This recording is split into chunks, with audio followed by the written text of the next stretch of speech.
आज हम लोग bachelor of accounting and finance के बारे में देखने वाले हैं, जिसे शॉर्ट फॉर्म में BAF कहते हैं, BAF, bachelor of accounts and finance. अब हम इसका एलिजिबिलिटी क्राइटेरिया देखते हैं। आपका 10th होना चाहिए, 10th के बाद आप 12th के होना चाहिए। 12th में आपका जो फील्ड है वो कॉमर्स से होना चाहिए, तो ही आपको BAF में एडमिशन मिलता है। और आपका जो परसेंटेज है 12th में वो 60+ होना चाहिए, क्योंकि कॉलेजेस में कट ऑफ मार्क्स बहुत ज़्यादा होता है BAF का। तो यूजुअली मैं बोलूँगा कि आप जितना ज़्यादा परसेंटेज लेके आओगे उतना अच्छा कॉलेज में आपको एडमिशन मिलेगा। बट ये कोशिश करें कि एटलीस्ट मिनिमम 60% तो आए, तो ही आपको एक प्रॉपर एक अच्छा स्टैंडर्ड कॉलेज में एडमिशन मिलेगा। ओके, नेक्स्ट हम लोग देखते हैं इसका एडमिशन प्रोसेस।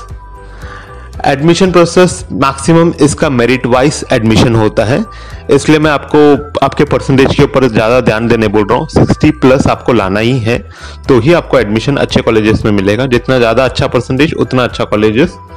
एंड कुछ कॉलेज में एंट्रेंस एग्जाम भी होता है, तो ये आपको चेक करना है कि आपके लोकल में या फिर आप जो कॉलेज में एडमिशन लेना चाहते हो वहां पर एडमिशन कैसा हो रहा है।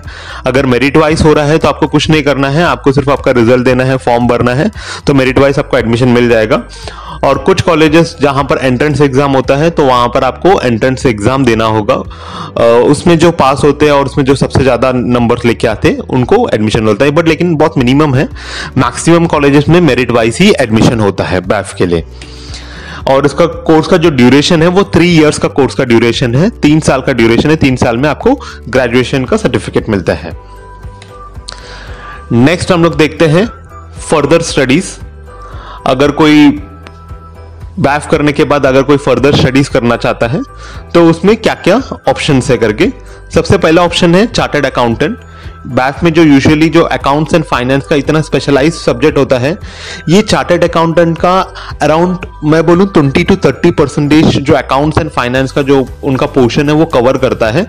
यूजुअली जो बच्चे BAF करते हैं वो CA करते हैं, या फिर कुछ लोग BAF के साथ ही CA करते हैं, जिसमें BAF भी कंप्लीट करते हैं और CA भी कंप्लीट करते हैं। तो CA सबका फर्स्ट प्रेफरेंस ऑप्शन होता है। या फिर आप MCOM भी कर सकते हो, MCOM in accounting and finance, या फिर MBA in finance, chartered financial analyst. मतलब जहां पर भी फाइनेंस और अकाउंट्स होता है तो वो सब्जेक्ट आप कर सकते हो फर्दर स्टडीज में। या फिर आपको प्लेन MCOM करना है तो भी आप एलिजिबल हो। ये 5 मेजर सब्जेक्ट है जिसमें बच्चे यूजुअली BAF के बाद जाते हैं और पोस्ट ग्रेजुएशन या फिर अपना फर्दर स्टडीज करते हैं। नेक्स्ट इसका हम लोग जॉब प्रोफाइल देखते हैं।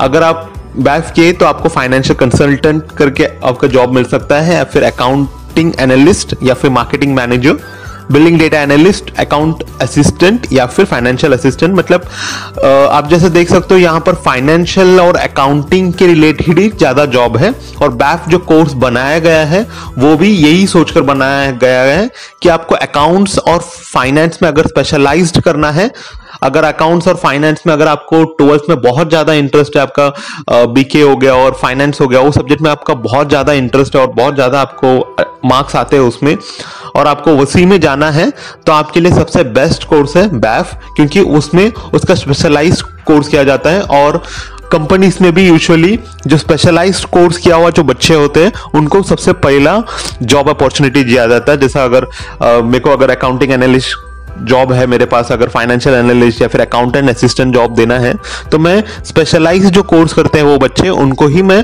पहला प्रेफर करूंगा। ओके, नेक्स्ट इसका सैलरी रेंज देखते हैं। सैलरी आपको इनिशियल BAF कंप्लीट होने के बाद अगर आप कोई भी कंपनी में सैलरी के लिए जाओगे तो मिनिमम आपको 10,000 to 15,000 पर मंथ मिलता ही है। और मैक्सिमम ये आपका इन्फिनिटी है, आप जितना फर्दर स्टडी कर रहे हो या फिर जितना साल आप एक्सपीरियंस निकाल रहे हो उस हिसाब से आपको इन्फिनिटी अमाउंट आप कमा सकते हो। Okay, thank you students.